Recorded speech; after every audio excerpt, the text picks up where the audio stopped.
तो श्री ठाकुर जी एक बड़े सुंदर सांवले सलोने किशोर अवस्था के ब्रह्मचारी के रूप में सुदामा जी की कुटिया में आए। सुदामा जी जंगल में समिधा लेने, कंदमूल, फल, कुशा आदि लेने गए थे। जैसे ब्रह्मचारी भिक्षा मांगता है, भगवान ने कहा भवति भिक्षाम में देहि। सुदामा जी की पत्नी से कहा कि मुझे भिक्षा दो। तो श्री सुदामा जी की पत्नी भीतर से आई। ब्रह्मचारी द्वार पर खड़ा है। इतना सुंदर ब्रह्मचारी तो जीवन में देखा नहीं।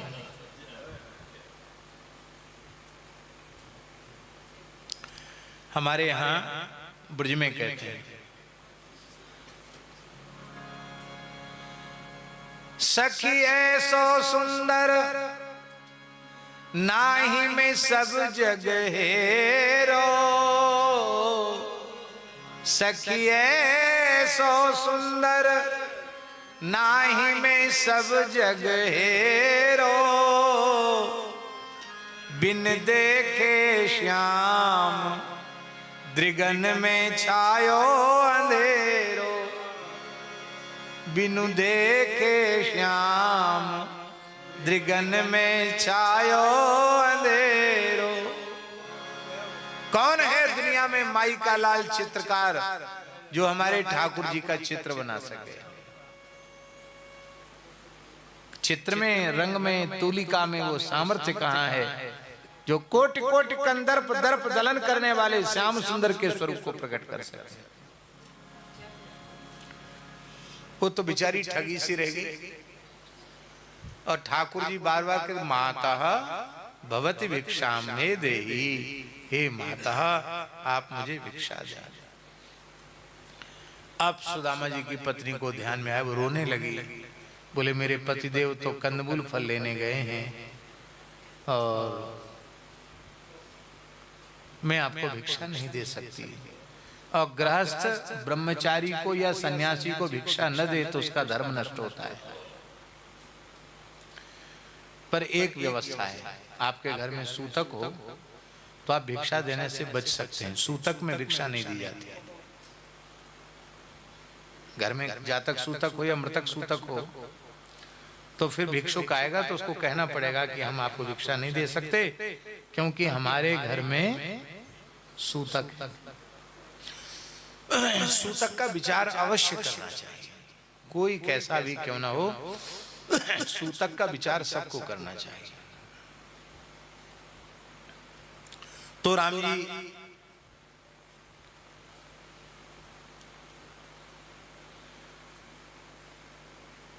सुदामा जी की पत्नी ने कहा कि ब्रह्मचारी जी मेरे घर में सूतक लगा है, मैं सूतक में आपको कैसे भिक्षा दूं?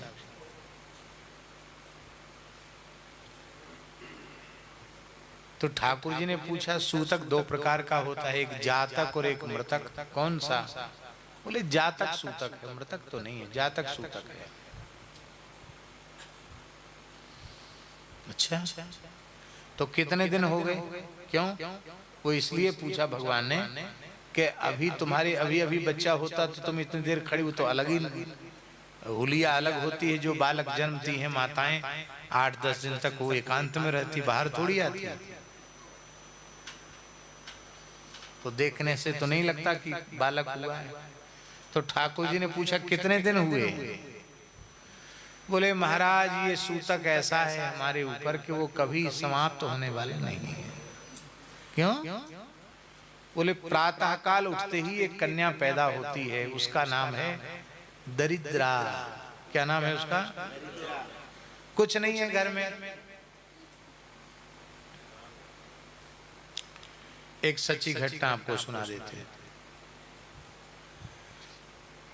देवरिया जिला तो सुना होगा आपने, उत्तर प्रदेश में देवरिया जिला है। गोंडा, बहराइच, देवरिया, बस्ती, गोरखपुर, ये सब पूर्वी इलाके के जिले। तो वहां एक रामानंद संप्रदाय के सिद्ध संत थे, श्री पयहारी जी महाराज, पैकोली वाले पयहारी जी महाराज। उनके परंपरा की जमात आज भी घूमती है, बड़े सिद्ध पुरुष। अब हम क्या बतावें